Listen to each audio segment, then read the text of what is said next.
Hello everyone and welcome to Sinful Gaming. I hope you're all doing well, I hope you're all staying safe, and most of all, I hope you're all fighting that war against the grey.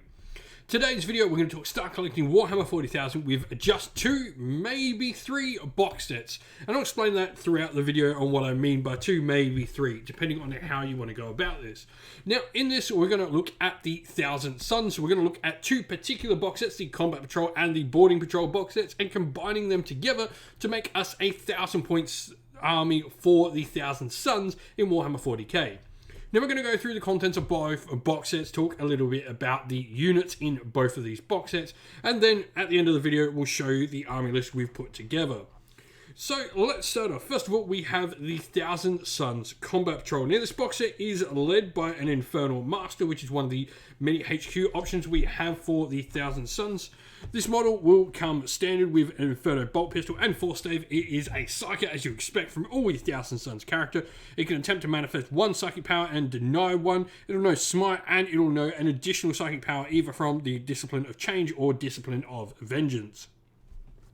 Now you can choose to give this model an Infernal Pact. It'll know 2 different Infernal Pacts, and in your command phase this model is on the battlefield. It can attempt to make 1 pact it knows that has not already been attempted by a friendly model that battle round. Roll a d6 on a 3+, the pact will be successful. You've also got the Kabbalistic Rituals ability for this model, so that's something to keep an eye on throughout your force. But in general, this is, a solid minor caster for your Thousand Sons. Now, joining this, we have a troop choice, which is the Tzaangors.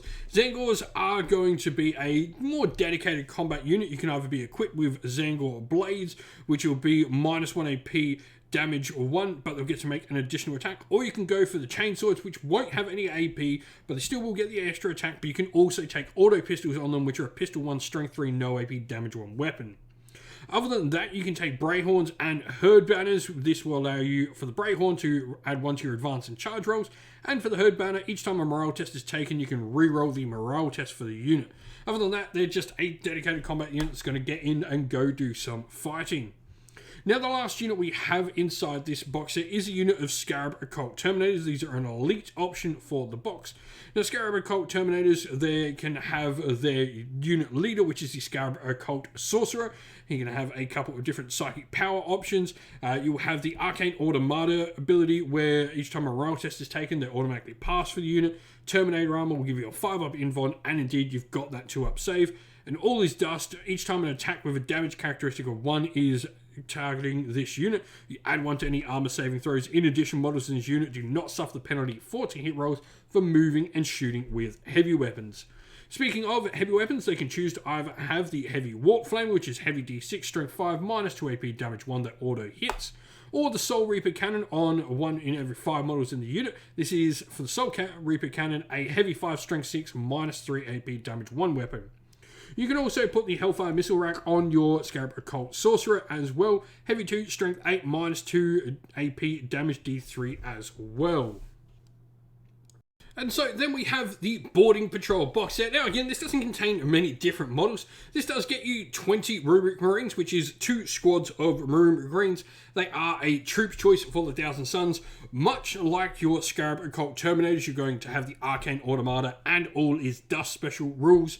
You've also got the Malicious Volleys rule as well. Instead of following the normal rules for rapid-fire weapons, models in the unit shoot their rapid-fire bolt weapons and make double the number of attacks if any of the following things apply, which is they're within half range, the shooting model is infantry and they remain stationary, or the shooting model is Terminator. Now, on top of this, you've got the psychic powers from your sorcerer. He can have a variety of different pistol weapon options on him. And if you have 10 models in the unit, you can take both a heavy and special weapon, which can be the Warp Flamer and the nice big Soul Reaper Cannon as well. Now, joining this, we then have Chaos Spawn. And this is where I mean 2 or possibly 3 box sets. Now, the list we've got at the end has more than 2 Chaos Spawn in it. But you get 2 Chaos Spawn in this box set, or at least the kit says you can build 2 Chaos Spawn. Chaos Spawn are literally just amalgams of flesh and mutations. I think if you look with all your spare bits, indeed go scrounge up some spare bits from your mates, or even learn to do a little bit of sculpting, you could probably make yourself 4, if not more, Chaos Spawn from this singular box set. I think There's really some easy ways to go about creating some extra models out of the Chaos Spawn kit. But Chaos Spawn themselves, they are going to have 2d3 attacks at -2 AP, damage 2 in melee with the Hideous Mutations. And they've also got the Fearsome rule, which means your opponent is -1 leadership whilst within 6 inches of them. Mutated Beyond Reason, and the first time this unit is selected to fight in each fight phase, it rolls a d3. This can give a variety of different abilities, from rerolls to wound, giving them an attack characteristic of 3d3 instead, or giving them an armor penetration of -4 instead, which can be really, really awesome. And so here we have our sample army list for the Thousand Sons. Now, we've gone for an Arks of Omen detachment with troops as our compulsory option. For me, just playing with Arks of Omen, this is going to be the best way to sort of get into the idea of how detachments are going to generally work and how army composition is going to generally work in the new edition of Warhammer 40k. It's going to be pretty similar with a very free-flowing and open army building options. Now, we've gone first of all for the Cult of Scheming. Now, what Cult of Scheming is going to do is give us the Psychic Power seeded strategy. This allows units to fall back and then shoot or declare a charge in a turn in which they do so, which I think is just a super useful ability, especially for an army where we don't have an awful lot of units. Being able to do this on our own units and allow us to get this extra maneuverability, I think is really important. Now, this also means we're putting a Warlord trait and the Sorceress Arcana, the Relic, on our Infernal Master, which is going to be both from the Cult of Scheming. First of all, Warlord trait is Grand Schemer. Whilst units are within 3 inches of our Warlord, friendly Cult of Scheming units will gain the objective secured, and if they already have objective secured, they'll count as 2 models on objective. This is especially good with some of our larger units. Sorceress Arcana, which is going to be Chaquithel's Theorem, which I've probably butchered the absolute hell out of that name. Once per battle, in any phase, if this bearer is on the battlefield, it can use this theorem, and if it does so, select a single Thousand Sun stratagem, and until the end of that phase, or until after you have used the stratagem, whichever comes sooner, reduce the command point cost of that stratagem to 0. This is really useful, can come in absolute clutch, especially if you've had to sort of drain your command points and stuff like that on things like rerolls and that. This could be really clutch. Now, we've then gone taking a couple of the different abilities, which are going to be the Infernal Pacts for our Infernal Master. The first of these is going to be Bladed Maelstrom. This will just do some mortal wound to start with, but it will then also make our opponent's unit that we target to subtract 2 to their advanced charge rolls. Anything that can manipulate movement, especially, once again, we are a small model force, this can be really useful. Malefic Maelstrom, then if a unit makes a ranged attack, we can add 1 to the strength of the attack as well. It can be really useful on some of the guns that maybe aren't quite as good, but you know, definitely a useful unit and option here. Now, we've then got Psychic Powers on our Warlord. We get to pick one of the Psychic Powers from the Discipline of Change or the Discipline of Vengeance. The one we've gone on this particular model here is going to be Weaver of Fates. This will allow us to put a unit and give them a 4-up invulnerable save. Now, we then got Rubric Marines, 2 units here. We've got one of them is going to have the Aspiring Sorcerer in the unit there with Protege. The other one is going to have Ardent Automata.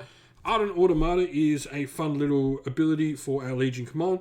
What Ardent Automata will do is the units performing an action, they can still shoot.